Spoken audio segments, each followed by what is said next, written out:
Welcome back to A Clock in the Journal, where classic tales find a voice. Today we journey into the fog-shrouded moors of Devonshire, where a chilling legend haunts the Baskerville family. Join us as we uncover the mystery behind The Hound of the Baskervilles by Sir Arthur Conan Doyle.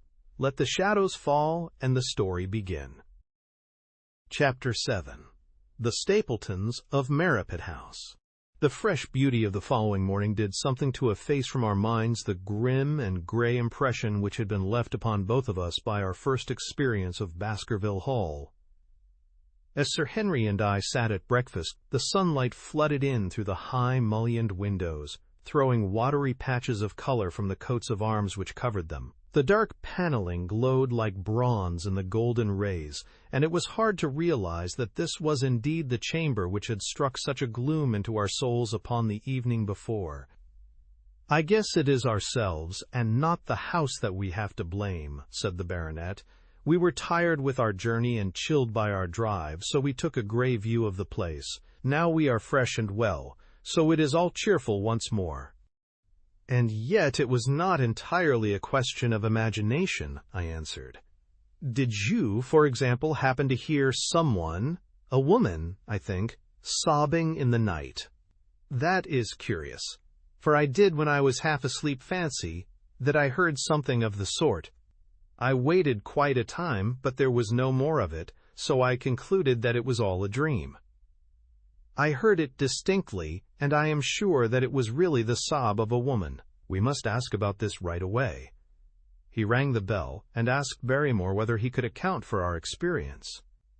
It seemed to me that the pallid features of the butler turned a shade paler still as he listened to his master's question. "There are only two women in the house, Sir Henry," he answered. "One is the scullery maid, who sleeps in the other wing.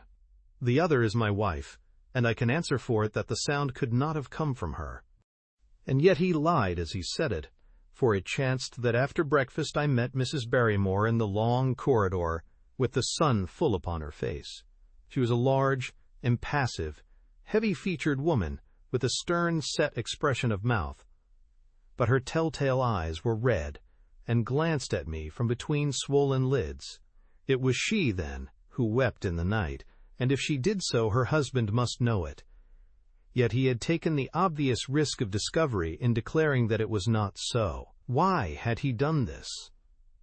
And why did she weep so bitterly?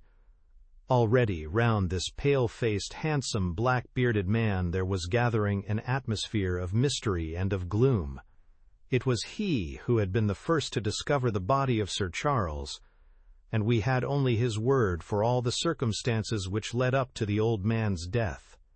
Was it possible that it was Barrymore, after all, whom we had seen in the cab in Regent Street? The beard might well have been the same. The cabman had described a somewhat shorter man, but such an impression might easily have been erroneous. How could I settle the point forever? Obviously the first thing to do was to see the Grimpen postmaster and find whether the test telegram had really been placed in Barrymore's own hands. Be the answer what it might, I should at least have something to report to Sherlock Holmes. Sir Henry had numerous papers to examine after breakfast, so that the time was propitious for my excursion. It was a pleasant walk of 4 miles along the edge of the moor, leading me at last to a small grey hamlet in which two larger buildings, which proved to be the inn and the house of Dr. Mortimer, stood high above the rest. The postmaster, who was also the village grocer, had a clear recollection of the telegram. "Certainly, sir," said he. "I had the telegram delivered to Mr. Barrymore exactly as directed." "Who delivered it?" "My boy here." "James, you delivered that telegram to Mr. Barrymore at the hall last week, did you not?" "Yes, father, I delivered it." "Into his own hands?" I asked. "Well, he was up in the loft at the time, so that I could not put it into his own hands. But I gave it into Mrs. Barrymore's hands, and she promised to deliver it at once." "Did you see Mr. Barrymore?" "No, sir. I tell you he was in the loft." "If you didn't see him, how do you know he was in the loft?"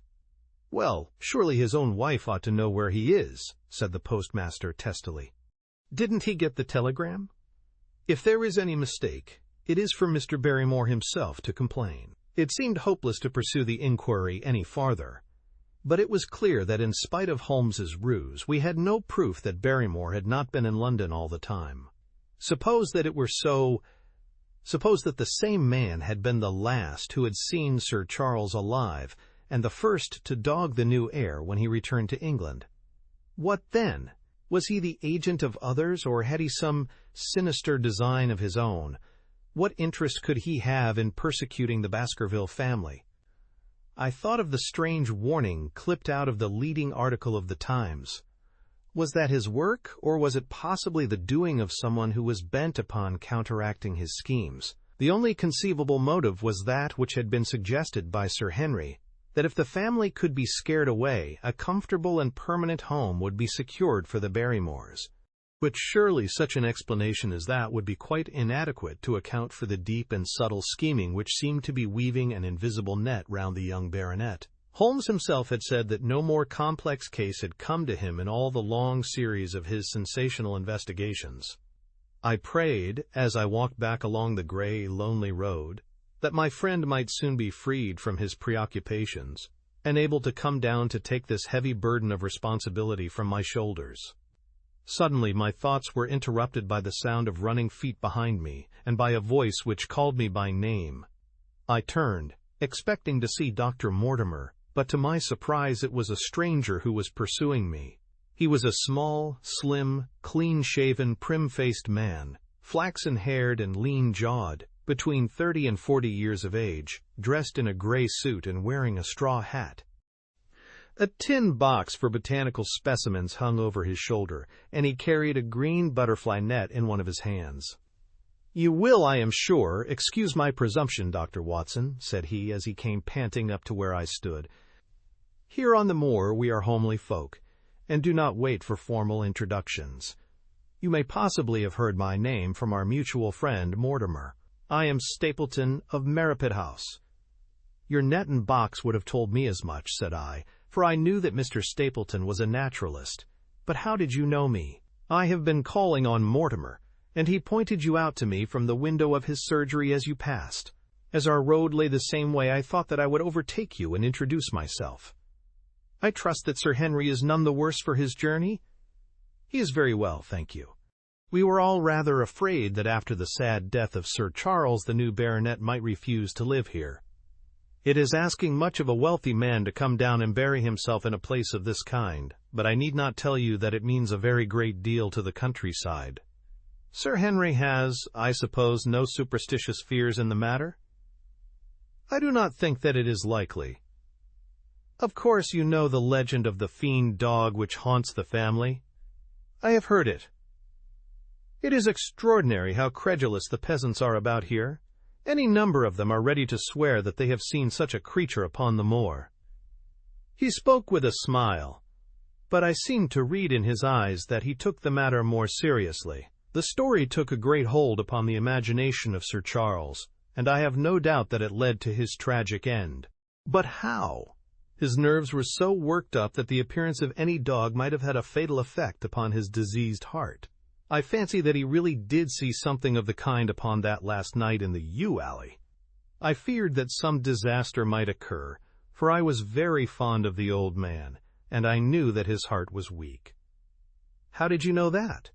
My friend Mortimer told me. "You think, then, that some dog pursued Sir Charles, and that he died of fright in consequence.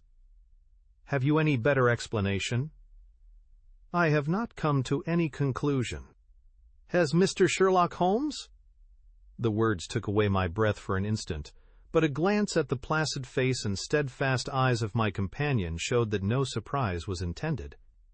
"It is useless for us to pretend that we do not know you, Dr. Watson," said he. "The records of your detective have reached us here, and you could not celebrate him without being known yourself. When Mortimer told me your name, he could not deny your identity. If you are here, then it follows that Mr. Sherlock Holmes is interesting himself in the matter, and I am naturally curious to know what view he may take. I am afraid that I cannot answer that question." "May I ask if he is going to honor us with a visit himself?" "He cannot leave town at present. He has other cases which engage his attention." "What a pity! He might throw some light on that which is so dark to us. But as to your own researches, if there is any possible way in which I can be of service to you, I trust that you will command me. If I had any indication of the nature of your suspicions or how you propose to investigate the case, I might perhaps even now give you some aid or advice. I assure you that I am simply here upon a visit to my friend Sir Henry, and that I need no help of any kind. Excellent, said Stapleton. You are perfectly right to be wary and discreet. I am justly reproved for what I feel was an unjustifiable intrusion, and I promise you that I will not mention the matter again. We had come to a point where a narrow, grassy path struck off from the road and wound away across the moor. A steep, boulder-sprinkled hill lay upon the right, which had in bygone days been cut into a granite quarry. The face which was turned towards us formed a dark cliff, with ferns and brambles growing in its niches. From over a distant rise there floated a gray plume of smoke. A moderate walk along this moor path brings us to Merripit House, said he. Perhaps you will spare an hour that I may have the pleasure of introducing you to my sister. My first thought was that I should be by Sir Henry's side, but then I remembered the pile of papers and bills with which his study table was littered. It was certain that I could not help with those, and Holmes had expressly said that I should study the neighbors upon the moor. I accepted Stapleton's invitation, and we turned together down the path. It is a wonderful place, the moor, said he, looking round over the undulating downs, long green rollers, with crests of jagged granite foaming up into fantastic surges. You never tire of the moor. You cannot think the wonderful secrets which it contains. It is so vast and so barren and so mysterious. You know it well, then. I have only been here 2 years. The residents would call me a newcomer. We came shortly after Sir Charles settled, but my tastes led me to explore every part of the country round, and I should think that there are few men who know it better than I do. Is it hard to know? Very hard. You see, for example, this great plain to the north here, with the queer hills breaking out of it. Do you observe anything remarkable about that? It would be a rare place for a gallop. You would naturally think so, and the thought has cost several their lives before now. You notice those bright green spots scattered thickly over it? Yes, they seem more fertile than the rest. Stapleton laughed. That is the great Grimpen Mire, said he. A false step yonder means death to man or beast. Only yesterday I saw one of the moor ponies wander into it. He never came out. I saw his head for quite a long time craning out of the bog hole, but it sucked him down at last. Even in dry seasons it is a danger to cross it, but after these autumn rains it is an awful place. And yet I can find my way to the very heart of it and return alive. By George, there is another of those miserable ponies. Something brown was rolling and tossing among the green sedges. Then a long, agonized, writhing neck shot upward, and a dreadful cry echoed over the moor. It turned me cold with horror, but my companion's nerves seemed to be stronger than mine.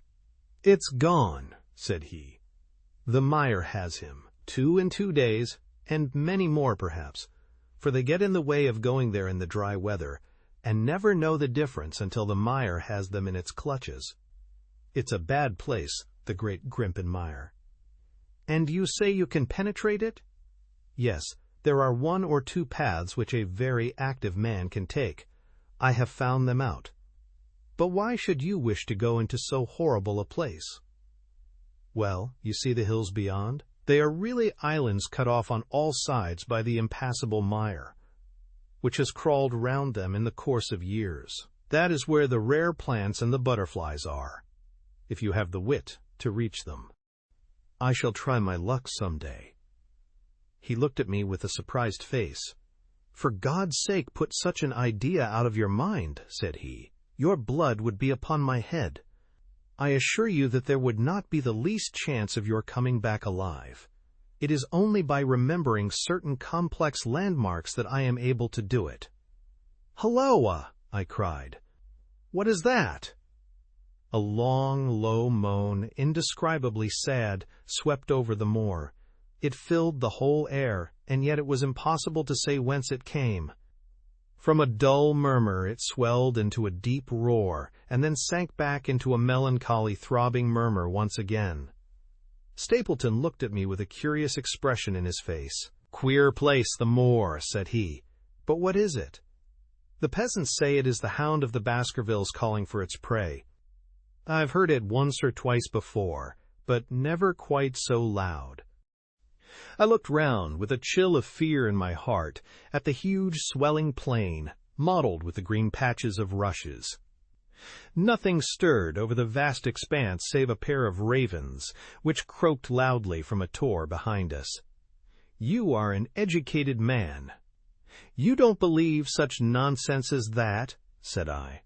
"What do you think is the cause of so strange a sound?"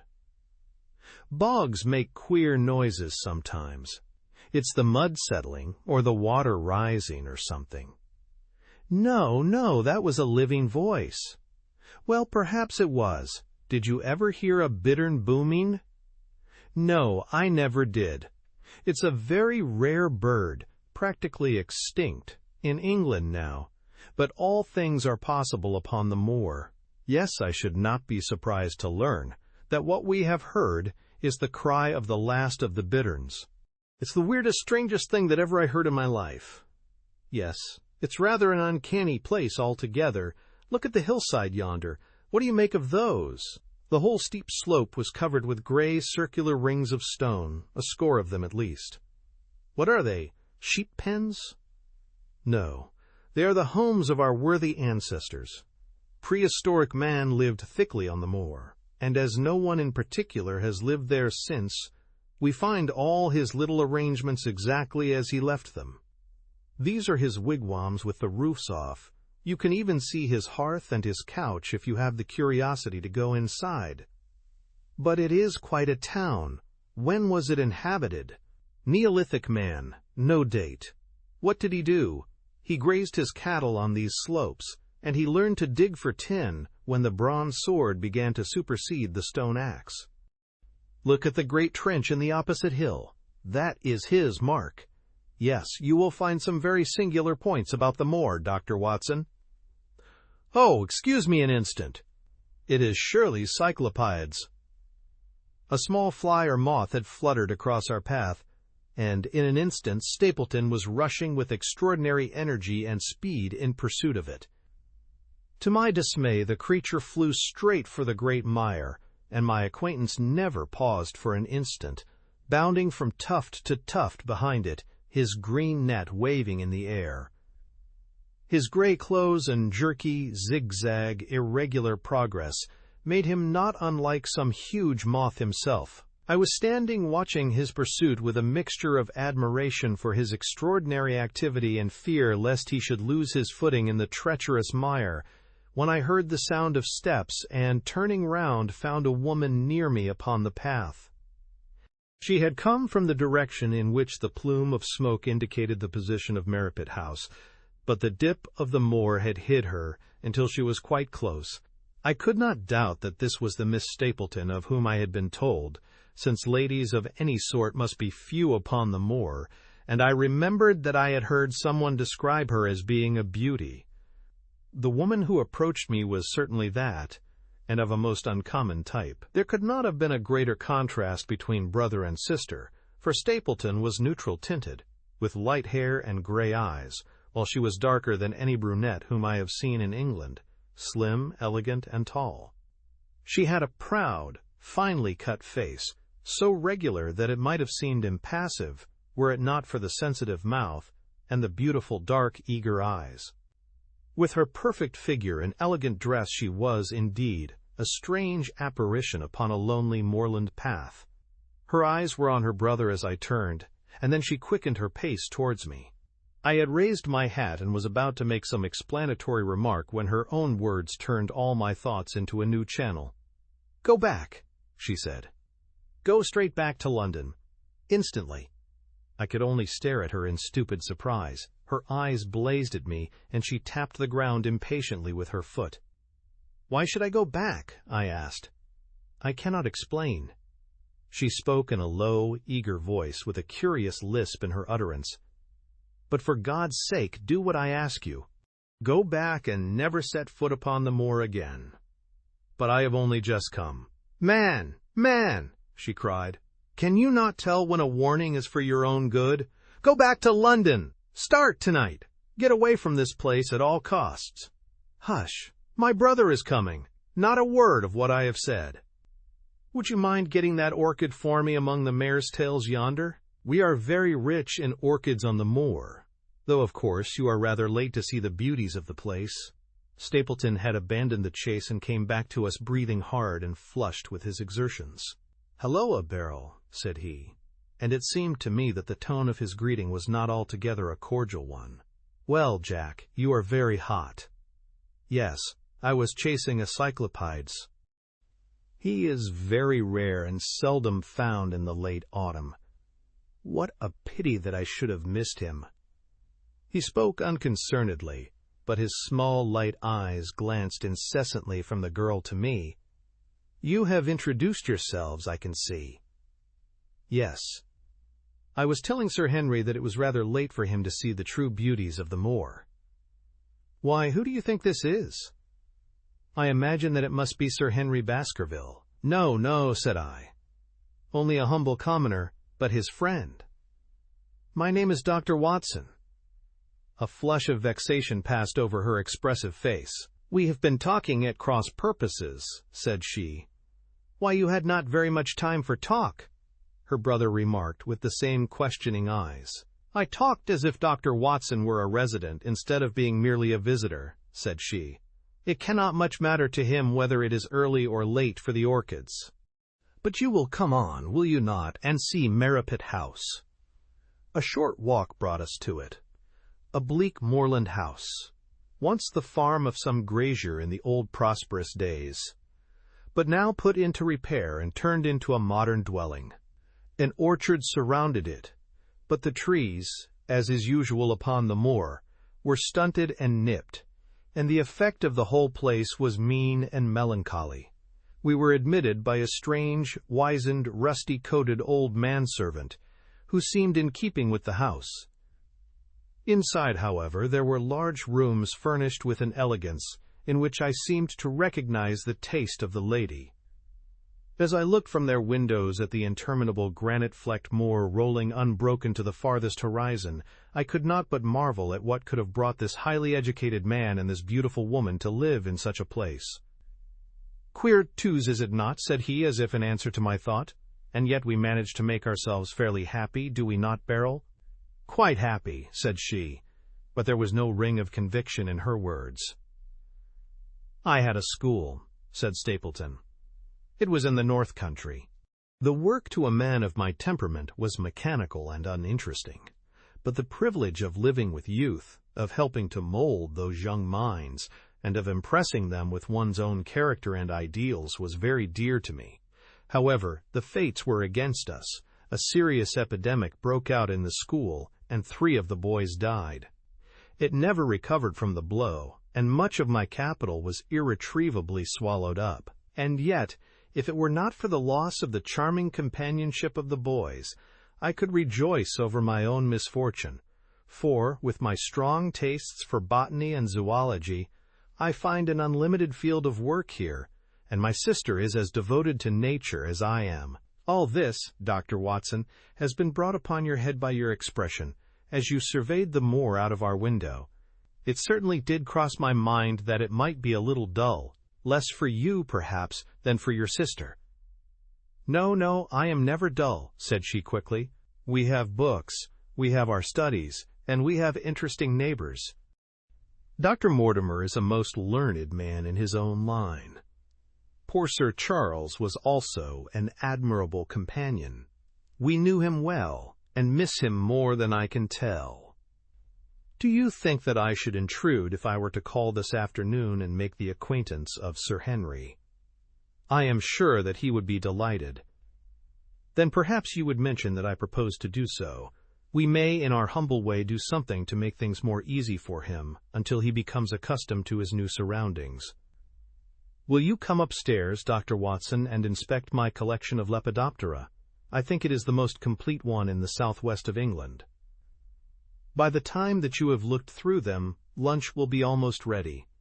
But I was eager to get back to my charge. The melancholy of the moor, the death of the unfortunate pony, the weird sound which had been associated with the grim legend of the Baskervilles, all these things tinged my thoughts with sadness. Then, on the top of these more or less vague impressions, there had come the definite and distinct warning of Miss Stapleton, delivered with such intense earnestness that I could not doubt that some grave and deep reason lay behind it. I resisted all pressure to stay for lunch, and I set off at once upon my return journey, taking the grass-grown path by which we had come. It seems, however, that there must have been some shortcut for those who knew it, for before I had reached the road I was astounded to see Miss Stapleton sitting upon a rock by the side of the track. Her face was beautifully flushed with her exertions, and she held her hand to her side. "I have run all the way in order to cut you off, Drive." "Watson," said she, "I had not even time to put on my hat. I must not stop, or my brother may miss me. I wanted to say to you how sorry I am about the stupid mistake I made in thinking that you were Sir Henry. Please forget the words I said, which have no application whatever to you." "But I can't forget them, Miss Stapleton," said I. "I am Sir Henry's friend, and his welfare is a very close concern of mine. Tell me why it was that you were so eager that Sir Henry should return to London." "A woman's whim, Dr. Watson. When you know me better, you will understand that I cannot always give reasons for what I say or do." "No, no, I remember the thrill in your voice. I remember the look in your eyes." "Please, please be frank with me, Miss Stapleton. For ever since I have been here, I have been conscious of shadows all round me. Life has become like that great Grimpen mire, with little green patches everywhere into which one may sink, and with no guide to point the track. Tell me then what it was that you meant, and I will promise to convey your warning to Sir Henry." An expression of irresolution passed for an instant over her face, but her eyes had hardened again when she answered me. "You make too much of it, Dr. Watson," said she. "My brother and I were very much shocked by the death of Sir Charles. We knew him very intimately, for his favorite walk was over the moor to our house. He was deeply impressed with the curse which hung over the family, and when this tragedy came, I naturally felt that there must be some grounds for the fears which he had expressed. I was distressed, therefore, when another member of the family came down to live here, and I felt that he should be warned of the danger which he will run. That was all which I intended to convey." "But what is the danger?" "You know the story of the Hound? I do not believe in such nonsense, but I do. If you have any influence with Sir Henry, take him away from a place which has always been fatal to his family. The world is wide. Why should he wish to live at the place of danger?" "Because it is the place of danger. That is Sir Henry's nature. I fear that unless you can give me some more definite information than this, it would be impossible to get him to move." "I cannot say anything definite, for I do not know anything definite." "I would ask you one more question, Miss Stapleton. If you meant no more than this when you first spoke to me, why should you not wish your brother to overhear what you said?" "There is nothing to which he or anyone else could object. My brother is very anxious to have the hall inhabited, for he thinks it is for the good of the poor folk upon the moor. He would be very angry if he knew that I have said anything which might induce Sir Henry to go away. But I have done my duty now, and I will say no more. I must go back, or he will miss me and suspect that I have seen you. Goodbye." She turned and had disappeared in a few minutes among the scattered boulders, while I, with my soul full of vague fears, pursued my way to Baskerville Hall. Chapter 8. First Report of Dr. Watson. From this point onward, I will follow the course of events by transcribing my own letters to Mr. Sherlock Holmes which lie before me on the table. One page is missing, but otherwise they are exactly as written, and show my feelings and suspicions of the moment more accurately than my memory, clear as it is upon these tragic events, can possibly do. Baskerville Hall, October 13th. My dear Holmes, My previous letters and telegrams have kept you pretty well up to date as to all that has occurred in this most God-forsaken corner of the world. The longer one stays here, the more does the spirit of the moor sink into one's soul, its vastness, and also its grim charm. When you are once out upon its bosom, you have left all traces of modern England behind you. But, on the other hand, you are conscious everywhere of the homes and the work of the prehistoric people. On all sides of you as you walk are the houses of these forgotten folk, with their graves and the huge monoliths which are supposed to have marked their temples. As you look at their gray stone huts against the scarred hillsides, you leave your own age behind you, and if you were to see a skin-clad, hairy man crawl out from the low door fitting a flint-tipped arrow onto the string of his bow, you would feel that his presence there was more natural than your own. The strange thing is that they should have lived so thickly on what must always have been most unfruitful soil.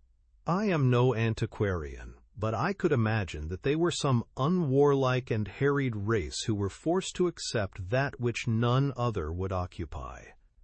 All of this, however, is foreign to the mission on which you sent me, and will probably be very uninteresting to your severely practical mind. I can still remember your complete indifference as to whether the sun moved round the earth or the earth round the sun.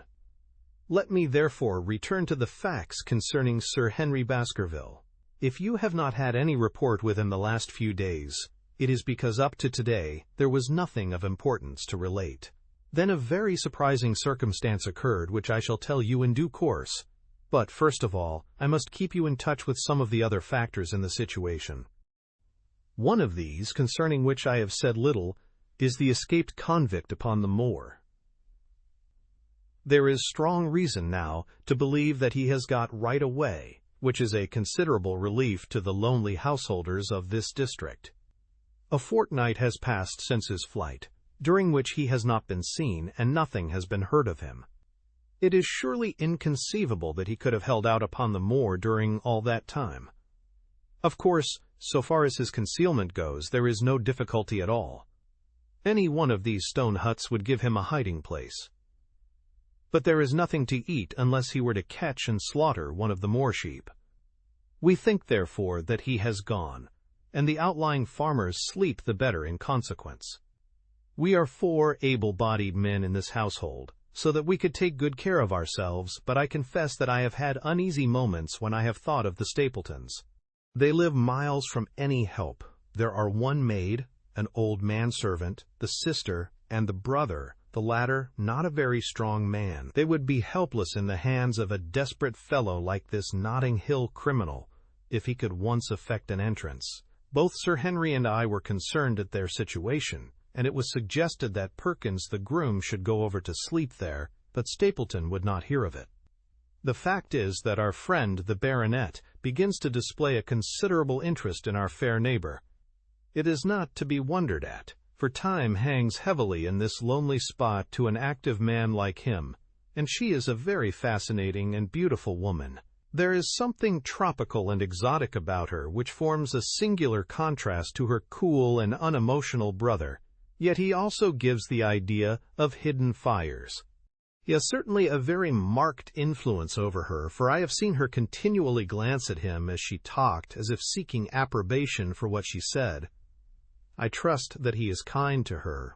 There is a dry glitter in his eyes and a firm set of his thin lips, which goes with a positive and possibly a harsh nature.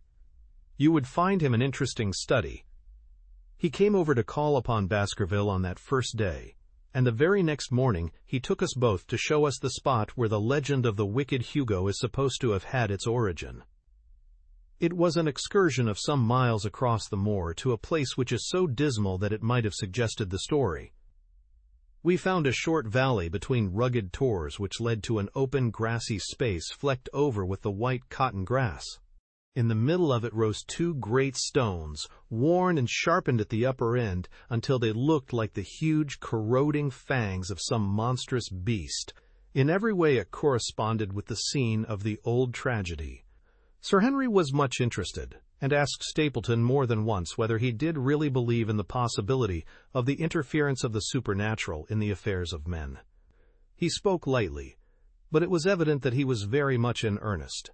Stapleton was guarded in his replies, but it was easy to see that he said less than he might, and that he would not express his whole opinion out of consideration for the feelings of the baronet. He told us of similar cases, where families had suffered from some evil influence, and he left us with the impression that he shared the popular view upon the matter. On our way back we stayed for lunch at Merripit House, and it was there that Sir Henry made the acquaintance of Miss Stapleton. From the first moment that he saw her, he appeared to be strongly attracted by her, and I am much mistaken if the feeling was not mutual. He referred to her again and again on our walk home, and since then hardly a day has passed that we have not seen something of the brother and sister. They dine here tonight, and there is some talk of our going to them next week. One would imagine that such a match would be very welcome to Stapleton, and yet I have more than once caught a look of the strongest disapprobation in his face when Sir Henry has been paying some attention to his sister. He is much attached to her, no doubt, and would lead a lonely life without her, but it would seem the height of selfishness if he were to stand in the way of her making so brilliant a marriage. Yet I am certain that he does not wish their intimacy to ripen into love, and I have several times observed that he has taken pains to prevent them from being tête-à-tête. By the way, your instructions to me never to allow Sir Henry to go out alone will become very much more onerous if a love affair were to be added to our other difficulties. My popularity would soon suffer if I were to carry out your orders to the letter. The other day, Thursday to be more exact, Drive Mortimer lunched with us. He has been excavating a barrow at Long Down, and has got a prehistoric skull which fills him with great joy. Never was there such a single-minded enthusiast as he. The Stapletons came in afterwards, and the good doctor took us all to the yew alley at Sir Henry's request to show us exactly how everything occurred upon that fatal night. It is a long, dismal walk, the yew alley, between two high walls of clipped hedge, with a narrow band of grass upon either side. At the far end is an old tumble-down summer-house. Halfway down is the Moor gate, where the old gentleman left his cigar-ash. It is a white wooden gate with a latch. Beyond it lies the wide moor. I remembered your theory of the affair, and tried to picture all that had occurred.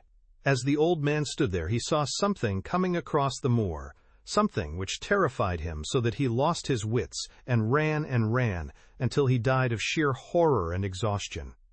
There was the long, gloomy tunnel down which he fled. And from what? A sheepdog of the moor? Or a spectral hound, black, silent, and monstrous? Was there a human agency in the matter? Did the pale, watchful Barrymore know more than he cared to say? It was all dim and vague, but always there is the dark shadow of crime behind it.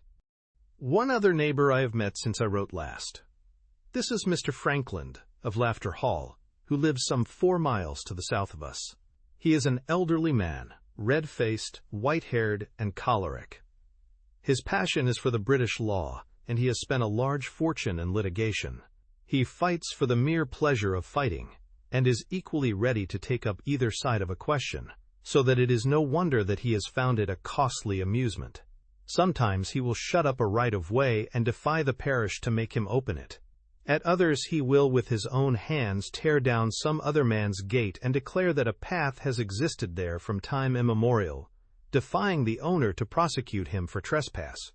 He is learned in old manorial and communal rights, and he applies his knowledge sometimes in favor of the villagers of Fernworthy and sometimes against them, so that he is periodically either carried in triumph down the village street or else burned in effigy, according to his latest exploit. He is said to have about 7 lawsuits upon his hands at present, which will probably swallow up the remainder of his fortune and so draw his sting and leave him harmless for the future. Apart from the law, he seems a kindly, good-natured person, and I only mention him because you were particular that I should send some description of the people who surround us. He is curiously employed at present, for, being an amateur astronomer, he has an excellent telescope, with which he lies upon the roof of his own house, and sweeps the moor all day in the hope of catching a glimpse of the escaped convict. If he would confine his energies to this, all would be well, but there are rumors that he intends to prosecute Dr. Mortimer for opening a grave without the consent of the next of kin, because he dug up the Neolithic skull in the barrow on Long Down. He helps to keep our lives from being monotonous and gives a little comic relief where it is badly needed. And now, having brought you up to date in the escaped convict, the Stapletons, Dr. Mortimer, and Frankland of Laughter Hall, let me end on that which is most important and tell you more about the Barrymores, and especially about the surprising development of last night. First of all, about the test telegram which you sent from London in order to make sure that Barrymore was really here. I have already explained that the testimony of the postmaster shows that the test was worthless and that we have no proof one way or the other. I told Sir Henry how the matter stood, and he at once, in his downright fashion, had Barrymore up and asked him whether he had received the telegram himself. Barrymore said that he had. "Did the boy deliver it into your own hands?" asked Sir Henry. Barrymore looked surprised and considered for a little time. "No," said he. "I was in the box room at the time, and my wife brought it up to me." "Did you answer it yourself?" "No. I told my wife what to answer, and she went down to write it." In the evening he recurred to the subject of his own accord. "I could not quite understand the object of your questions this morning, Sir Henry," said he. "I trust that they do not mean that I have done anything to forfeit your confidence?" Sir Henry had to assure him that it was not so, and pacify him by giving him a considerable part of his old wardrobe, the London outfit having now all arrived. "Mrs. Barrymore is of interest to me. She is a heavy, solid person, very limited, intensely respectable, and inclined to be puritanical. You could hardly conceive a less emotional subject. Yet I have told you how, on the first night here, I heard her sobbing bitterly, and since then I have more than once observed traces of tears upon her face. Some deep sorrow gnaws ever at her heart. Sometimes I wonder if she has a guilty memory which haunts her, and sometimes I suspect Barrymore of being a domestic tyrant. I have always felt that there was something singular and questionable in this man's character, but the adventure of last night brings all my suspicions to a head. And yet it may seem a small matter in itself. You are aware that I am not a very sound sleeper, and since I have been on guard in this house, my slumbers have been lighter than ever. Last night, about 2 a.m, I was aroused by a stealthy step passing my room. I rose, opened my door, and peeped out. A long black shadow was trailing down the corridor. It was thrown by a man who walked softly down the passage with a candle held in his hand. He was in shirt and trousers, with no covering to his feet. I could merely see the outline, but his height told me that it was Barrymore. He walked very slowly and circumspectly, and there was something indescribably guilty and furtive in his whole appearance. I have told you that the corridor is broken by the balcony which runs round the hall, but that it is resumed upon the farther side. I waited until he had passed out of sight, and then I followed him. When I came round the balcony, he had reached the end of the farther corridor, and I could see from the glimmer of light through an open door that he had entered one of the rooms. Now all these rooms are unfurnished and unoccupied, so that his expedition became more mysterious than ever. The light shone steadily as if he were standing motionless. I crept down the passage as noiselessly as I could, and peeped round the corner of the door. Barrymore was crouching at the window, with the candle held against the glass. His profile was half turned towards me, and his face seemed to be rigid with expectation as he stared out into the blackness of the moor. For some minutes he stood watching intently. Then he gave a deep groan, and with an impatient gesture he put out the light. Instantly I made my way back to my room, and very shortly came the stealthy steps passing once more upon their return journey. Long afterwards, when I had fallen into a light sleep, I heard a key turned somewhere in a lock, but I could not tell whence the sound came. What it all means I cannot guess, but there is some secret business going on in this house of gloom which sooner or later we shall get to the bottom of. I do not trouble you with my theories, for you asked me to furnish you only with facts. I have had a long talk with Sir Henry this morning, and we have made a plan of campaign founded upon my observations of last night. I will not speak about it just now, but it should make my next report interesting reading. Chapter 9. The Light upon the Moor. Second Report of Dr. Watson. Baskerville Hall, October 15th. My dear Holmes, if I was compelled to leave you without much news during the early days of my mission, you must acknowledge that I am making up for lost time, and that events are now crowding thick and fast upon us. In my last report I ended upon my top note with Barrymore at the window, and now I have quite a budget already which will, unless I am much mistaken, considerably surprise you. Things have taken a turn which I could not have anticipated. In some ways they have, within the last 48 hours, become much clearer, and in some ways they have become more complicated. But I will tell you all, and you shall judge for yourself. Before breakfast on the morning following my adventure, I went down the corridor and examined the room in which Barrymore had been on the night before. The western window through which he had stared so intently has, I noticed, one peculiarity above all other windows in the house. It commands the nearest outlook onto the moor. There is an opening between two trees which enables one from this point of view to look right down upon it, while from all the other windows it is only a distant glimpse which can be obtained.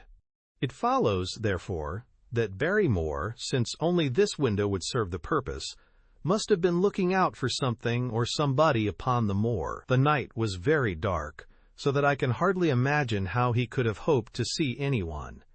It had struck me that it was possible that some love intrigue was on foot. That would have accounted for his stealthy movements, and also for the uneasiness of his wife. The man is a striking-looking fellow, very well equipped to steal the heart of a country girl, so that this theory seemed to have something to support it. That opening of the door which I had heard after I had returned to my room might mean that he had gone out to keep some clandestine appointment. So I reasoned with myself in the morning, and I tell you the direction of my suspicions, however much the result may have shown that they were unfounded. But whatever the true explanation of Barrymore's movements might be, I felt that the responsibility of keeping them to myself until I could explain them was more than I could bear. I had an interview with the baronet in his study after breakfast, and I told him all that I had seen. He was less surprised than I had expected. I knew that Barrymore walked about nights, and I had a mind to speak to him about it, said he. 2 or 3 times I have heard his steps in the passage, coming and going, just about the hour you name. Perhaps then he pays a visit every night to that particular window, I suggested. Perhaps he does. If so, we should be able to shadow him and see what it is that he is after. I wonder what your friend Holmes would do if he were here. I believe that he would do exactly what you now suggest, said I. He would follow Barrymore and see what he did. Then we shall do it together. But surely he would hear us. The man is rather deaf, and in any case we must take our chance of that. We'll sit up in my room tonight and wait until he passes. Sir Henry rubbed his hands with pleasure, and it was evident that he hailed the adventure as a relief to his somewhat quiet life upon the moor. The baronet has been in communication with the architect who prepared the plans for Sir Charles, and with a contractor from London, so that we may expect great changes to begin here soon. There have been decorators and furnishers up from Plymouth, and it is evident that our friend has large ideas and means to spare no pains or expense to restore the grandeur of his family. When the house is renovated and refurnished, all that he will need will be a wife to make it complete. Between ourselves, there are pretty clear signs that this will not be wanting if the lady is willing, for I have seldom seen a man more infatuated with a woman than he is with our beautiful neighbor, Miss Stapleton. And yet the course of true love does not run quite as smoothly as one would under the circumstances expect. Today, for example, its surface was broken by a very unexpected ripple, which has caused our friend considerable perplexity and annoyance. After the conversation which I have quoted about Barrymore, Sir Henry put on his hat and prepared to go out. As a matter of course, I did the same. "What, are you coming, Watson?" he asked, looking at me in a curious way. "That depends on whether you are going on the moor," said I. "Yes, I am." "Well, you know what my instructions are. I am sorry to intrude, but you heard how earnestly Holmes insisted that I should not leave you, and especially that you should not go alone upon the moor." Sir Henry put his hand upon my shoulder with a pleasant smile. "My dear fellow," said he, Holmes, with all his wisdom, did not foresee some things which have happened since I have been on the moor. You understand me? I am sure that you are the last man in the world who would wish to be a spoil sport. I must go out alone. It put me in a most awkward position. I was at a loss what to say or what to do, and before I had made up my mind he picked up his cane and was gone. But when I came to think the matter over, my conscience reproached me bitterly for having on any pretext allowed him to go out of my sight. I imagined what my feelings would be if I had to return to you and to confess that some misfortune had occurred through my disregard for your instructions. I assure you my cheeks flushed at the very thought.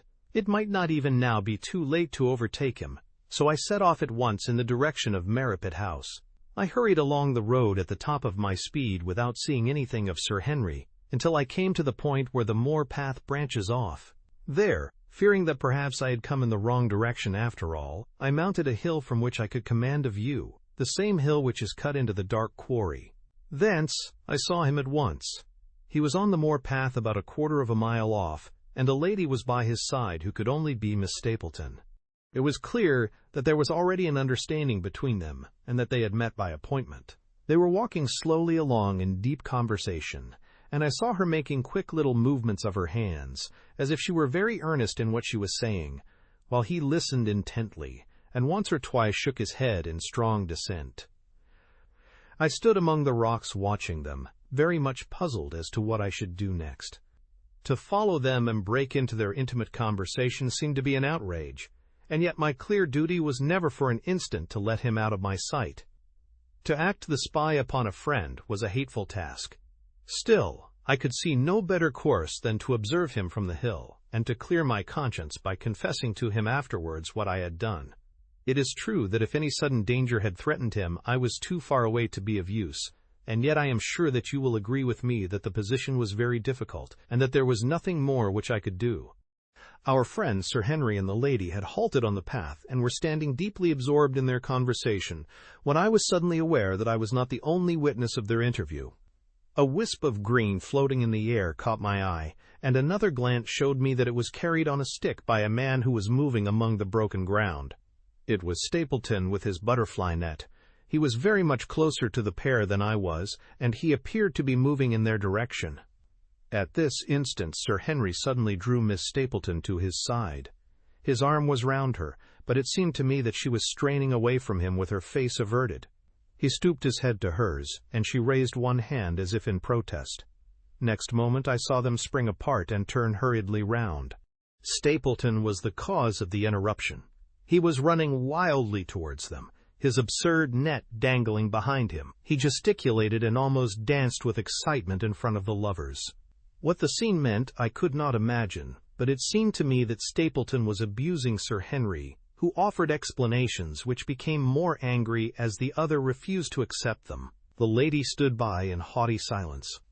Finally Stapleton turned upon his heel and beckoned in a peremptory way to his sister, who, after an irresolute glance at Sir Henry, walked off by the side of her brother. The naturalist's angry gestures showed that the lady was included in his displeasure. The baronet stood for a minute looking after them, and then he walked slowly back the way that he had come, his head hanging, the very picture of dejection. What all this meant I could not imagine, but I was deeply ashamed to have witnessed so intimate a scene without my friend's knowledge.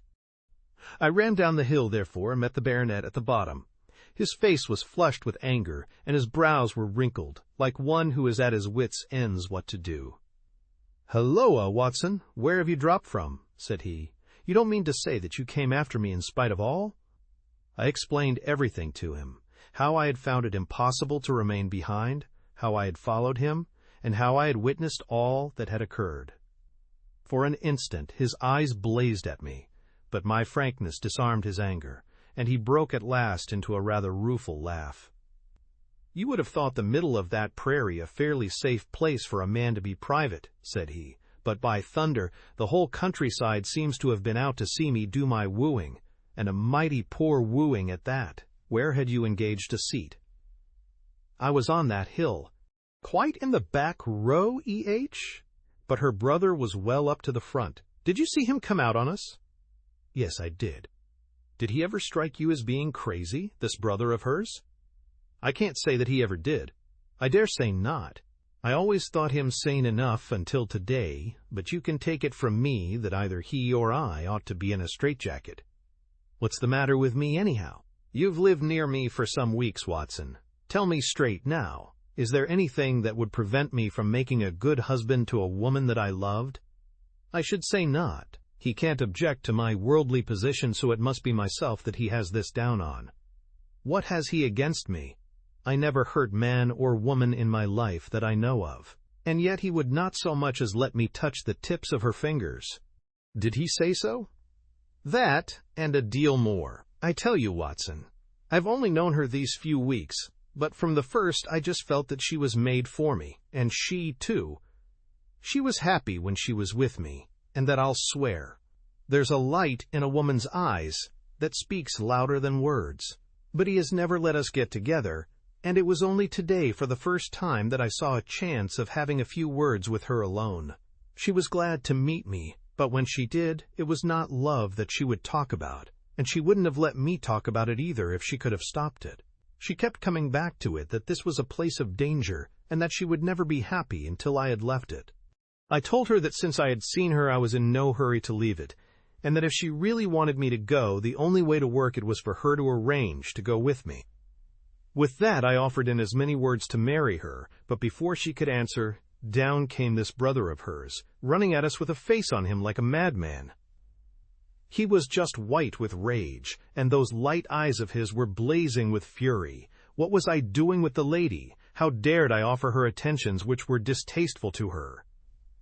Did I think that because I was a baronet I could do what I liked? If he had not been her brother, I should have known better how to answer him. As it was, I told him that my feelings towards his sister were such as I was not ashamed of, and that I hoped that she might honor me by becoming my wife. That seemed to make the matter no better, so then I lost my temper too, and I answered him rather more hotly than I should perhaps, considering that she was standing by. So it ended by his going off with her, as you saw, and here am I as badly puzzled a man as any in this county. Just tell me what it all means, Watson, and I'll owe you more than ever I can hope to pay." I tried one or two explanations, but, indeed, I was completely puzzled myself. Our friend's title, his fortune, his age, his character, and his appearance are all in his favor, and I know nothing against him unless it be this dark fate which runs in his family. That his advances should be rejected so brusquely without any reference to the lady's own wishes, and that the lady should accept the situation without protest is very amazing. However, our conjectures were set at rest by a visit from Stapleton himself that very afternoon. He had come to offer apologies for his rudeness of the morning, and after a long private interview with Sir Henry in his study, the upshot of their conversation was that the breach is quite healed, and that we are to dine at Merripit House next Friday as a sign of it. "I don't say now that he isn't a crazy man," said Sir Henry. "I can't forget the look in his eyes when he ran at me this morning, but I must allow that no man could make a more handsome apology than he has done." "Did he give any explanation of his conduct?" "His sister is everything in his life, he says. That is natural enough, and I am glad that he should understand her value. They have always been together, and according to his account he has been a very lonely man, with only her as a companion, so that the thought of losing her was really terrible to him. He had not understood, he said, that I was becoming attached to her, but when he saw with his own eyes that it was really so, and that she might be taken away from him, it gave him such a shock that for a time he was not responsible for what he said or did. He was very sorry for all that had passed, and he recognized how foolish and how selfish it was that he should imagine that he could hold a beautiful woman like his sister to himself for her whole life. If she had to leave him, he had rather it was to a neighbor like myself than to anyone else. But in any case it was a blow to him, and it would take him some time before he could prepare himself to meet it. He would withdraw all opposition upon his part if I would promise for 3 months to let the matter rest, and to be content with cultivating the lady's friendship during that time without claiming her love. This I promised, and so the matter rests. So there is one of our small mysteries cleared up. It is something to have touched bottom anywhere in this bog in which we are floundering. We know now why Stapleton looked with disfavor upon his sister's suitor, even when that suitor was so eligible a one as Sir Henry. And now I pass on to another thread which I have extricated out of the tangled skein, the mystery of the sobs in the night, of the tear-stained face of Mrs. Barrymore, of the secret journey of the butler to the western lattice window. Congratulate me, my dear Holmes, and tell me that I have not disappointed you as an agent, that you do not regret the confidence which you showed in me when you sent me down. All these things have by one night's work been thoroughly cleared. I have said by one night's work, but in truth it was by 2 nights' work, for on the first we drew entirely blank. I sat up with Sir Henry in his rooms until nearly 3 o'clock in the morning, but no sound of any sort did we hear except the chiming clock upon the stairs. It was a most melancholy vigil, and ended by each of us falling asleep in our chairs. Fortunately, we were not discouraged, and we determined to try again. The next night we lowered the lamp and sat smoking cigarettes without making the least sound. It was incredible how slowly the hours crawled by, and yet we were helped through it by the same sort of patient interest which the hunter must feel as he watches the trap into which he hopes the game may wander. 1 struck, and 2, and we had almost for the second time given it up in despair, when in an instant we both sat bolt upright in our chairs, with all our weary senses keenly on the alert once more. We had heard the creak of a step in the passage. Very stealthily we heard it pass along until it died away in the distance. Then the baronet gently opened his door, and we set out in pursuit. Already our man had gone round the gallery, and the corridor was all in darkness. Softly we stole along until we had come into the other wing. We were just in time to catch a glimpse of the tall, black-bearded figure, his shoulders rounded as he tiptoed down the passage. Then he passed through the same door as before, and the light of the candle framed it in the darkness and shot one single yellow beam across the gloom of the corridor. We shuffled cautiously towards it, trying every plank before we dared to put our whole weight upon it. We had taken the precaution of leaving our boots behind us, but, even so, the old boards snapped and creaked beneath our tread. Sometimes it seemed impossible that he should fail to hear our approach.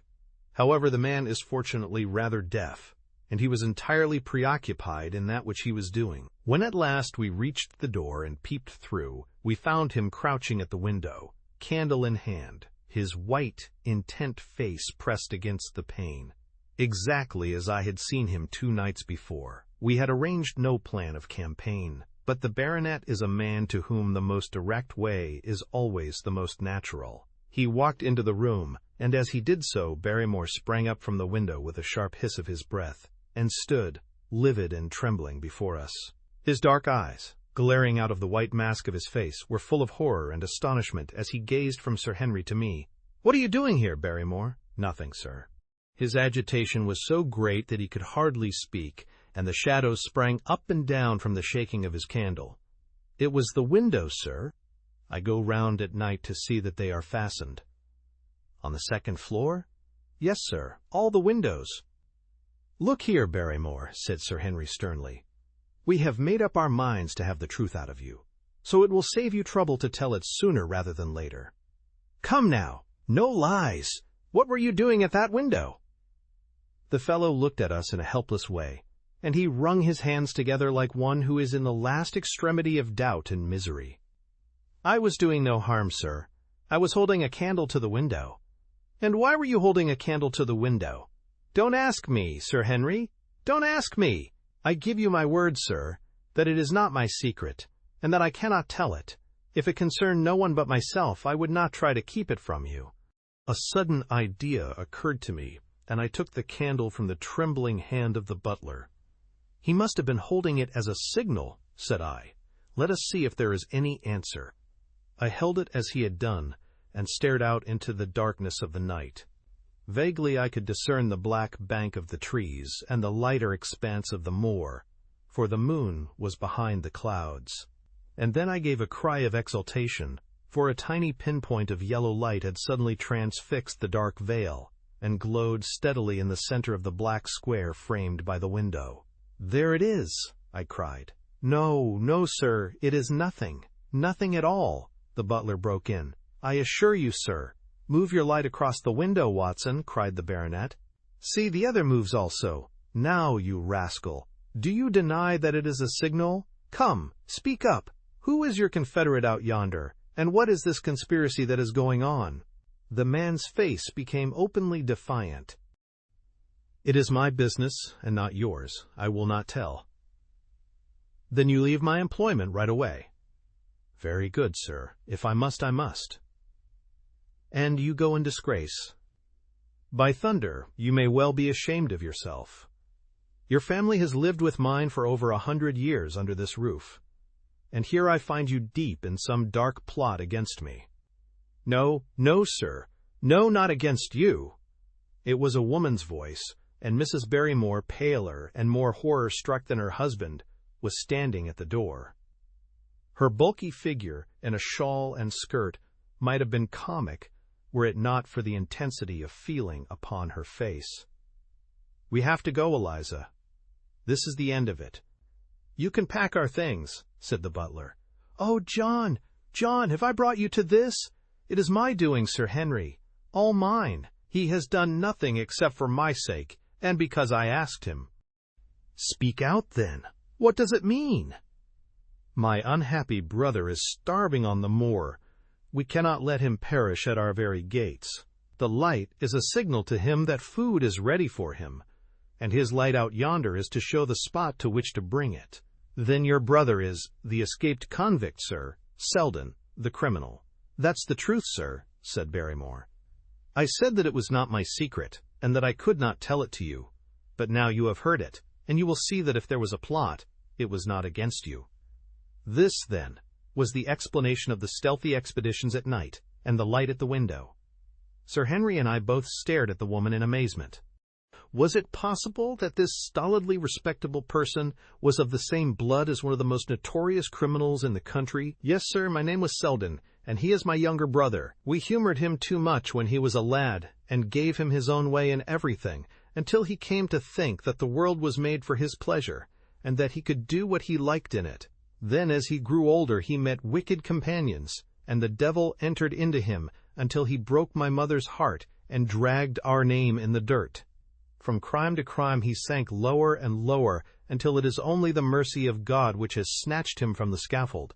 But to me, sir, he was always the little curly-headed boy that I had nursed and played with, as an elder sister would. That was why he broke prison, sir. He knew that I was here, and that we could not refuse to help him, when he dragged himself here one night, weary and starving, with the warders hard at his heels. What could we do? We took him in, and fed him and cared for him. Then you returned, sir, and my brother thought he would be safer on the moor than anywhere else, until the hue and cry was over, so he lay in, hiding there. But every second night we made sure if he was still there by putting a light in the window, and if there was an answer, my husband took out some bread and meat to him. Every day we hoped that he was gone, but as long as he was there we could not desert him. That is the whole truth, as I am an honest Christian woman, and you will see that if there is blame in the matter, it does not lie with my husband, but with me, for whose sake he has done all that he has." The woman's words came with an intense earnestness which carried conviction with them. "Is this true, Barrymore?" "Yes, Sir Henry. Every word of it." "Well, I cannot blame you for standing by your own wife. Forget what I have said. Go to your room, you two, and we shall talk further about this matter in the morning." When they were gone, we looked out of the window again. Sir Henry had flung it open, and the cold night wind beat in upon our faces. Far away in the black distance, there still glowed that one tiny point of yellow light. "I wonder he dares," said Sir Henry. "It may be so placed as to be only visible from here." "Very likely. How far do you think it is?" "Out by the cleft tor, I think." "Not more than a mile or two off." "Hardly that." "Well, it cannot be far if Barrymore had to carry out the food to it. And he is waiting, this villain, beside that candle. By thunder, Watson, I am going out to take that man." The same thought had crossed my own mind. It was not as if the Barrymores had taken us into their confidence. Their secret had been forced from them. The man was a danger to the community, an unmitigated scoundrel for whom there was neither pity nor excuse. We were only doing our duty in taking this chance of putting him back where he could do no harm. With his brutal and violent nature, others would have to pay the price if we held our hands. Any night, for example, our neighbors, the Stapletons, might be attacked by him, and it may have been the thought of this which made Sir Henry so keen upon the adventure. "I will come," said I. "Then get your revolver and put on your boots. The sooner we start the better, as the fellow may put out his light and be off." In 5 minutes we were outside the door, starting upon our expedition. We hurried through the dark shrubbery, amid the dull moaning of the autumn wind and the rustle of the falling leaves. The night air was heavy with the smell of damp and decay. Now and again the moon peeped out for an instant, but clouds were driving over the face of the sky, and just as we came out on the moor, a thin rain began to fall. The light still burned steadily in front. "Are you armed?" I asked. "I have a hunting crop. We must close in on him rapidly, for he is said to be a desperate fellow. We shall take him by surprise and have him at our mercy before he can resist."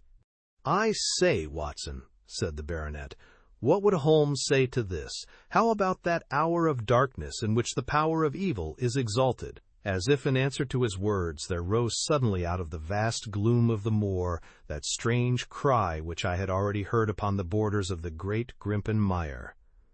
It came with the wind through the silence of the night, a long, deep mutter, then a rising howl, and then the sad moan in which it died away. Again and again it sounded, the whole air throbbing with it, strident, wild, and menacing. The baronet caught my sleeve, and his face glimmered white through the darkness. "My God, what's that, Watson?" "I don't know. It's a sound they have on the moor. I heard it once before."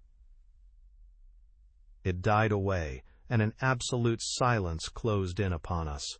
We stood straining our ears, but nothing came. "Watson," said the baronet, "it was the cry of a hound." My blood ran cold in my veins, for there was a break in his voice which told of the sudden horror which had seized him. "What do they call this sound?" he asked. "Who?" "The folk on the countryside." "Oh, they are ignorant people. Why should you mind what they call it?" "Tell me, Watson, what do they say of it?" I hesitated, but could not escape the question. "They say it is the cry of the Hound of the Baskervilles." He groaned, and was silent for a few moments. "A hound it was," he said at last. "But it seemed to come from miles away, over yonder, I think." It was hard to say whence it came. "It rose and fell with the wind. Isn't that the direction of the great Grimpen Mire?" "Yes, it is." "Well, it was up there. Come now, Watson. Didn't you think yourself that it was the cry of a hound? I am not a child. You need not fear to speak the truth. Stapleton was with me when I heard it last. He said that it might be the calling of a strange bird. No, it was a hound. My God, can there be some truth in all these stories? Is it possible that I am really in danger from so dark a cause? You don't believe it, do you, Watson?" No. And yet it was one thing to laugh about it in London, and it is another to stand out here in the darkness of the moor, and to hear such a cry as that. And my uncle, there was the footprint of the hound beside him as he lay. It all fits together. I don't think that I am a coward, Watson, but that sound seemed to freeze my very blood. Feel my hand. It was as cold as a block of marble. You'll be all right tomorrow. I don't think I'll get that cry out of my head. What do you advise that we do now? Shall we turn back? No, by thunder. We have come out to get our man, and we will do it. We after the convict, and a hellhound, as likely as not, after us. Come on. We'll see it through if all the fiends of the pit were loose upon the moor. We stumbled slowly along in the darkness, with the black loom of the craggy hills around us, and the yellow speck of light burning steadily in front. There is nothing so deceptive as the distance of a light upon a pitch-dark night, and sometimes the glimmer seemed to be far away upon the horizon, and sometimes it might have been within a few yards of us. But at last we could see whence it came, and then we knew that we were indeed very close. A guttering candle was stuck in a crevice of the rocks which flanked it on each side, so as to keep the wind from it, and also to prevent it from being visible, save in the direction of Baskerville Hall. A boulder of granite concealed our approach, and crouching behind it we gazed over it at the signal light. It was strange to see this single candle burning there in the middle of the moor, with no sign of life near it, just the one straight yellow flame and the gleam of the rock on each side of it. "What shall we do now?" whispered Sir Henry. "Wait here. He must be near his light. Let us see if we can get a glimpse of him." The words were hardly out of my mouth when we both saw him. Over the rocks, in the crevice of which the candle burned, there was thrust out an evil yellow face, a terrible animal face, all seamed and scored with vile passions. Foul with mire, with a bristling beard, and hung with matted hair, it might well have belonged to one of those old savages who dwelt in the burrows on the hillsides. The light beneath him was reflected in his small, cunning eyes, which peered fiercely to right and left through the darkness, like a crafty and savage animal who has heard the steps of the hunters. Something had evidently aroused his suspicions. It may have been that Barrymore had some private signal which we had neglected to give, or the fellow may have had some other reason for thinking that all was not well, but I could read his fears upon his wicked face. Any instant he might dash out the light and vanish in the darkness. I sprang forward, therefore, and Sir Henry did the same.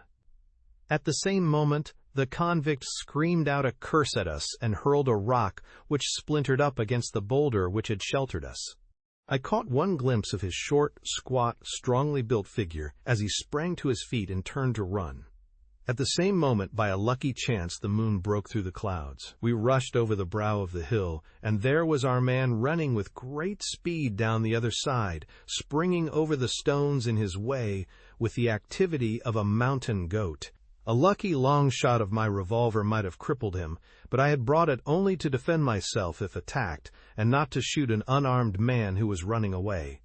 We were both swift runners and in fairly good training, but we soon found that we had no chance of overtaking him. We saw him for a long time in the moonlight, until he was only a small speck moving swiftly among the boulders upon the side of a distant hill. We ran and ran until we were completely blown, but the space between us grew ever wider. Finally we stopped and sat panting on two rocks, while we watched him disappearing in the distance, and it was at this moment that there occurred a most strange and unexpected thing. We had risen from our rocks and were turning to go home, having abandoned the hopeless chase. The moon was low upon the right, and the jagged pinnacle of a granite tor stood up against the lower curve of its silver disk. There, outlined as black as an ebony statue on that shining background, I saw the figure of a man upon the tor. Do not think that it was a delusion, Holmes. I assure you that I have never in my life seen anything more clearly. As far as I could judge, the figure was that of a tall, thin man. He stood with his legs a little separated, his arms folded, his head bowed, as if he were brooding over that enormous wilderness of peat and granite which lay before him. He might have been the very spirit of that terrible place. It was not the convict. This man was far from the place where the latter had disappeared. Besides, he was a much taller man. With a cry of surprise I pointed him out to the baronet, but in the instant during which I had turned to grasp his arm, the man was gone. There was the sharp pinnacle of granite still cutting the lower edge of the moon, but its peak bore no trace of that silent and motionless figure. I wished to go in that direction and to search the tor, but it was some distance away. The baronet's nerves were still quivering from that cry, which recalled the dark story of his family, and he was not in the mood for fresh adventures. He had not seen this lonely man upon the tor, and could not feel the thrill which his strange presence and his commanding attitude had given to me. "A warder, no doubt," said he. "The moor has been thick with them since this fellow escaped." Well, perhaps his explanation may be the right one, but I should like to have some further proof of it. Today we mean to communicate to the Princetown people where they should look for their missing man, but it is hard lines that we have not actually had the triumph of bringing him back as our own prisoner. Such are the adventures of last night, and you must acknowledge, my dear Holmes, that I have done you very well in the matter of a report. Much of what I tell you is no doubt quite irrelevant, but still I feel that it is best that I should let you have all the facts, and leave you to select for yourself those which will be of most service to you in helping you to your conclusions. We are certainly making some progress. So far as the Barrymores go, we have found the motive of their actions, and that has cleared up the situation very much. But the Moor, with its mysteries and its strange inhabitants, remains as inscrutable as ever. Perhaps in my next I may be able to throw some light upon this also. Best of all would it be if you could come down to us. In any case, you will hear from me again in the course of the next few days. Chapter 10. Extract from the Diary of Dr. Watson. So far I have been able to quote from the reports which I have forwarded during these early days to Sherlock Holmes. Now, however, I have arrived at a point in my narrative where I am compelled to abandon this method and to trust once more to my recollections, aided by the diary which I kept at the time. A few extracts from the latter will carry me on to those scenes which are indelibly fixed in every detail upon my memory. I proceed, then, from the morning which followed our abortive chase of the convict and our other strange experiences upon the moor. October 16th. A dull and foggy day with a drizzle of rain. The house is banked in with rolling clouds, which rise now and then to show the dreary curves of the moor, with thin, silver veins upon the sides of the hills, and the distant boulders gleaming where the light strikes upon their wet faces. It is melancholy outside and in. The baronet is in a black reaction after the excitements of the night. I'm conscious myself of a weight at my heart and a feeling of impending danger, ever-present danger, which is the more terrible because I am unable to define it. And have I not cause for such a feeling? Consider the long sequence of incidents which have all pointed to some sinister influence which is at work around us. There is the death of the last occupant of the hall, fulfilling so exactly the conditions of the family legend, and there are the repeated reports from peasants of the appearance of a strange creature upon the moor. Twice I have with my own ears heard the sound which resembled the distant baying of a hound. It is incredible, impossible, that it should really be outside the ordinary laws of nature. A spectral hound which leaves material footmarks and fills the air with its howling is surely not to be thought of. Stapleton may fall in with such a superstition, and Mortimer also, but if I have one quality upon earth, it is common sense, and nothing will persuade me to believe in such a thing. To do so would be to descend to the level of these poor peasants, who are not content with a mere fiend dog, but must needs describe him with hellfire shooting from his mouth and eyes. Holmes would not listen to such fancies, and I am his agent. But facts are facts, and I have twice heard this crying upon the moor. Suppose that there were really some huge hound loose upon it. That would go far to explain everything. But where could such a hound lie concealed? Where did it get its food? Where did it come from? How was it that no one saw it by day? It must be confessed that the natural explanation offers almost as many difficulties as the other, and always, apart from the hound, there is the fact of the human agency in London, the man in the cab, and the letter which warned Sir Henry against the Moor. This, at least, was real, but it might have been the work of a protecting friend as easily as of an enemy. Where is that friend or enemy now? Has he remained in London, or has he followed us down here? Could he be the stranger whom I saw upon the Tor? It is true that I have had only the one glance at him, and yet there are some things to which I am ready to swear. He is no one whom I have seen down here, and I have now met all the neighbors. The figure was far taller than that of Stapleton, far thinner than that of Frankland. Barrymore it might possibly have been, but we had left him behind us, and I am certain that he could not have followed us. A stranger, then, is still dogging us, just as a stranger dogged us in London. We have never shaken him off. If I could lay my hands upon that man, then at last we might find ourselves at the end of all our difficulties. To this one purpose I must now devote all my energies. My first impulse was to tell Sir Henry all my plans. My second and wisest one is to play my own game and speak as little as possible to anyone. He is silent and distrait. His nerves have been strangely shaken by that sound upon the moor. I will say nothing to add to his anxieties, but I will take my own steps to attain my own end. We had a small scene this morning after breakfast. Barrymore asked leave to speak with Sir Henry, and they were closeted in his study some little time. Sitting in the billiard-room, I more than once heard the sound of voices raised, and I had a pretty good idea what the point was which was under discussion. After a time, the baronet opened his door and called for me. "Barrymore considers that he has a grievance," he said. "He thinks that it was unfair on our part to hunt his brother-in-law down when he, of his own free will, had told us the secret." The butler was standing very pale, but very collected before us. "I may have spoken too warmly, sir," said he, "and if I have, I am sure that I beg your pardon. At the same time, I was very much surprised when I heard you two gentlemen come back this morning and learned that you had been chasing Selden. The poor fellow has enough to fight against without my putting more upon his track. If you had told us of your own free will, it would have been a different thing," said the baronet. "You only told us, or rather your wife only told us, when it was forced from you, and you could not help yourself.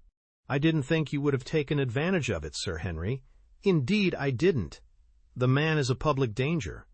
There are lonely houses scattered over the moor, and he is a fellow who would stick at nothing. You only want to get a glimpse of his face to see that. Look at Mr. Stapleton's house, for example, with no one but himself to defend it. There's no safety for anyone until he is under lock and key. He'll break into no house, sir. I give you my solemn word upon that. But he will never trouble anyone in this country again. I assure you, Sir Henry, that in a very few days the necessary arrangements will have been made, and he will be on his way to South America. For God's sake, sir, I beg of you not to let the police know that he is still on the moor. They have given up the chase there, and he can lie quiet until the ship is ready for him. You can't tell on him without getting my wife and me into trouble. I beg you, sir, to say nothing to the police." "What do you say, Watson?" I shrugged my shoulders. If he were safely out of the country, it would relieve the taxpayer of a burden. But how about the chance of his holding someone up before he goes?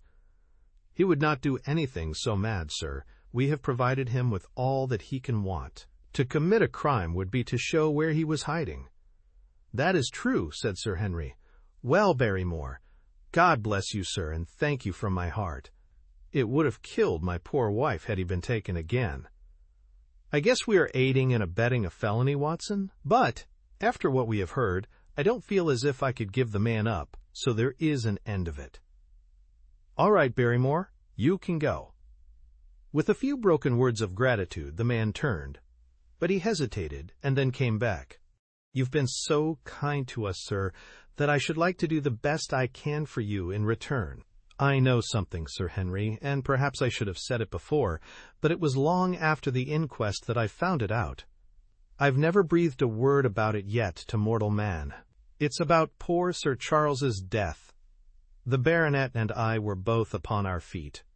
"Do you know how he died?" "No, sir, I don't know that." "What then?" "I know why he was at the gate at that hour. It was to meet a woman." "To meet a woman? He?" "Yes, sir." "And the woman's name?" "I can't give you the name, sir, but I can give you the initials. Her initials were L.L.L. How do you know this, Barrymore?" "Well, Sir Henry, your uncle had a letter that morning. He had usually a great many letters, for he was a public man and well known for his kind heart, so that everyone who was in trouble was glad to turn to him. But that morning, as it chanced, there was only this one letter, so I took the more notice of it. It was from Coombe Tracy, and it was addressed in a woman's hand." "Well?" "Well, sir, I thought no more of the matter, and never would have done had it not been for my wife. Only a few weeks ago she was cleaning out Sir Charles's study. It had never been touched since his death, and she found the ashes of a burned letter in the back of the grate. The greater part of it was charred to pieces, but one little slip, the end of a page, hung together, and the writing could still be read, though it was gray on a black ground. It seemed to us to be a postscript at the end of the letter, and it said, "Please, please, as you are a gentleman, burn this letter, and be at the gate by 10 o'clock. Beneath it were signed the initials L.L. Have you got that slip? No, sir, it crumbled all to bits after we moved it. Had Sir Charles received any other letters in the same writing? Well, sir, I took no particular notice of his letters. I should not have noticed this one, only it happened to come alone. And you have no idea who L.L. is?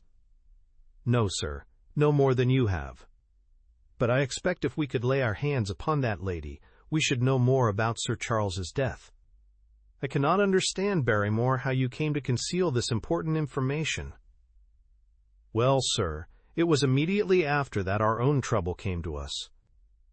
And then again, sir, we were both of us very fond of Sir Charles, as we well might be considering all that he has done for us. To rake this up couldn't help our poor master, and it's well to go carefully when there's a lady in the case, even the best of us. You thought it might injure his reputation? Well, sir, I thought no good could come of it. But now you have been kind to us, and I feel as if it would be treating you unfairly not to tell you all that I know about the matter. Very good, Barrymore, you can go. When the butler had left us, Sir Henry turned to me. Well, Watson, what do you think of this new light? It seems to leave the darkness rather blacker than before. So I think. But if we can only trace L.L., it should clear up the whole business. We have gained that much. We know that there is someone who has the facts if we can only find her. What do you think we should do? Let Holmes know all about it at once. It will give him the clue for which he has been seeking. I am much mistaken if it does not bring him down. I went at once to my room and drew up my report of the morning's conversation for Holmes. It was evident to me that he had been very busy of late, for the notes which I had from Baker Street were few and short, with no comments upon the information which I had supplied, and hardly any reference to my mission. No doubt his blackmailing case is absorbing all his faculties, and yet this new factor must surely arrest his attention and renew his interest. I wish that he were here. October 17th. All day today the rain poured down, rustling on the ivy and dripping from the eaves. I thought of the convict out upon the bleak, cold, shelterless moor. Poor devil! Whatever his crimes, he has suffered something to atone for them. And then I thought of that other one, the face in the cab, the figure against the moon. Was he also out in that deluged, the unseen watcher, the man of darkness? In the evening I put on my waterproof, and I walked far upon the sodden moor, full of dark imaginings, the rain beating upon my face, and the wind whistling about my ears. God help those who wander into the great mire now, for even the firm uplands are becoming a morass. I found the black tor upon which I had seen the solitary watcher, and from its craggy summit I looked out myself across the melancholy downs. Rain squalls drifted across their russet face, and the heavy slate-colored clouds hung low over the landscape, trailing in gray wreaths down the sides of the fantastic hills. In the distant hollow on the left, half hidden by the mist, the two thin towers of Baskerville Hall rose above the trees. They were the only signs of human life which I could see, save only those prehistoric huts which lay thickly upon the slopes of the hills. Nowhere was there any trace of that lonely man whom I had seen on the same spot 2 nights before. As I walked back, I was overtaken by Dr. Mortimer driving in his dog-cart over a rough moorland track which led from the outlying farmhouse of Fulmire. He has been very attentive to us, and hardly a day has passed that he has not called at the hall to see how we were getting on. He insisted upon my climbing into his dog-cart, and he gave me a lift homeward. I found him much troubled over the disappearance of his little spaniel. It had wandered on to the moor and had never come back. I gave him such consolation as I might, but I thought of the pony on the Grimpen Mire, and I do not fancy that he will see his little dog again. By the way, Mortimer, said I as we jolted along the rough road, I suppose there are few people living within driving distance of this whom you do not know. Hardly any, I think. Can you then tell me the name of any woman whose initials are LL? He thought for a few minutes. No, said he. There are a few gypsies and laboring folk for whom I can't answer, but among the farmers or gentry there is no one whose initials are those. Wait a bit, though, he added after a pause. There is Laura Lyons. Her initials are LL, but she lives in Coombe Tracey. Who is she? I asked.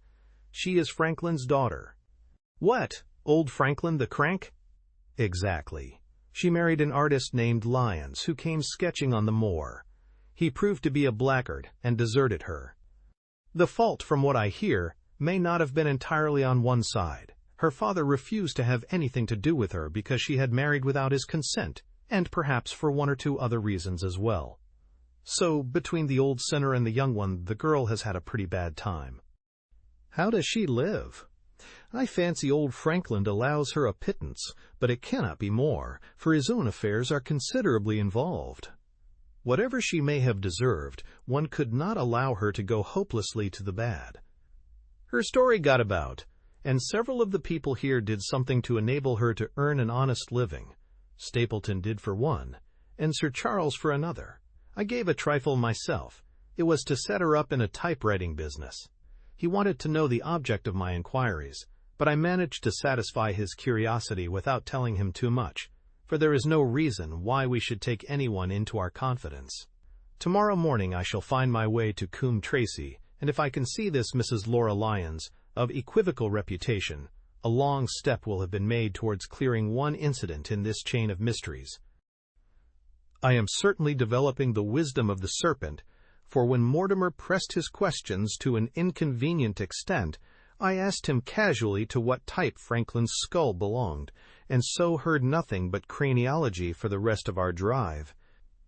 I have not lived for years with Sherlock Holmes for nothing. I have only one other incident to record upon this tempestuous and melancholy day. This was my conversation with Barrymore just now, which gives me one more strong card which I can play in due time.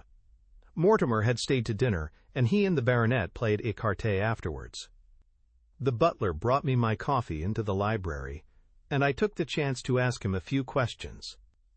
"Well," said I, "has this precious relation of yours departed, or is he still lurking out yonder?" "I don't know, sir. I hope to heaven that he is gone, for he has brought nothing but trouble here. I've not heard of him since I left out food for him last, and that was 3 days ago." "Did you see him then?" "No, sir, but the food was gone when next I went that way." "Then he was certainly there?" "So you would think, sir, unless it was the other man who took it." I sat with my coffee cup halfway to my lips and stared at Barrymore. "You know that there is another man, then?" "Yes, sir, there is another man upon the moor." "Have you seen him?" "No, sir." "How do you know of him, then?" "Selden told me of him, sir, a week ago or more." "He's in hiding, too, but he's not a convict as far as I can make out. I don't like it, Dr. Watson. I tell you straight, sir, that I don't like it." He spoke with a sudden passion of earnestness. "Now listen to me, Barrymore. I have no interest in this matter but that of your master. I have come here with no object except to help him. Tell me frankly what it is that you don't like." Barrymore hesitated for a moment, as if he regretted his outburst or found it difficult to express his own feelings in words. "It's all these goings-on, sir," he cried at last, waving his hand towards the rain-lashed window which faced the moor. "There's foul play somewhere, and there's black villainy brewing, to that I'll swear. Very glad I should be, sir, to see Sir Henry on his way back to London again. But what is it that alarms you? Look at Sir Charles's death. That was bad enough, for all that the coroner said. Look at the noises on the moor at night. There's not a man would cross it after sundown if he was paid for it. Look at this stranger hiding out yonder, and watching and waiting. What's he waiting for? What does it mean? It means no good to anyone of the name of Baskerville, and very glad I shall be to be quit of it all on the day that Sir Henry's new servants are ready to take over the hall." "But about this stranger," said I. "Can you tell me anything about him? What did Selden say? Did he find out where he hid or what he was doing?" "He saw him once or twice, but he is a deep one and gives nothing away. At first he thought that he was the police, but soon he found that he had some lay of his own. A kind of gentleman he was, as far as he could see, but what he was doing he could not make out." "And where did he say that he lived?" "Among the old houses on the hillside, the stone huts where the old folk used to live." "But how about his food?" "Selden found out that he has got a lad who works for him and brings all he needs. I dare say he goes to Coombe Tracey for what he wants." "Very good, Barrymore. We may talk further of this some other time." When the butler had gone, I walked over to the black window, and I looked through a blurred pane at the driving clouds and at the tossing outline of the wind-swept trees. It is a wild night indoors, and what must it be in a stone hut upon the moor? What passion of hatred can it be which leads a man to lurk in such a place at such a time? And what deep and earnest purpose can he have which calls for such a trial? There, in that hut upon the moor, seems to lie the very center of that problem which has vexed me so sorely. I swear that another day shall not have passed before I have done all that man can do to reach the heart of the mystery.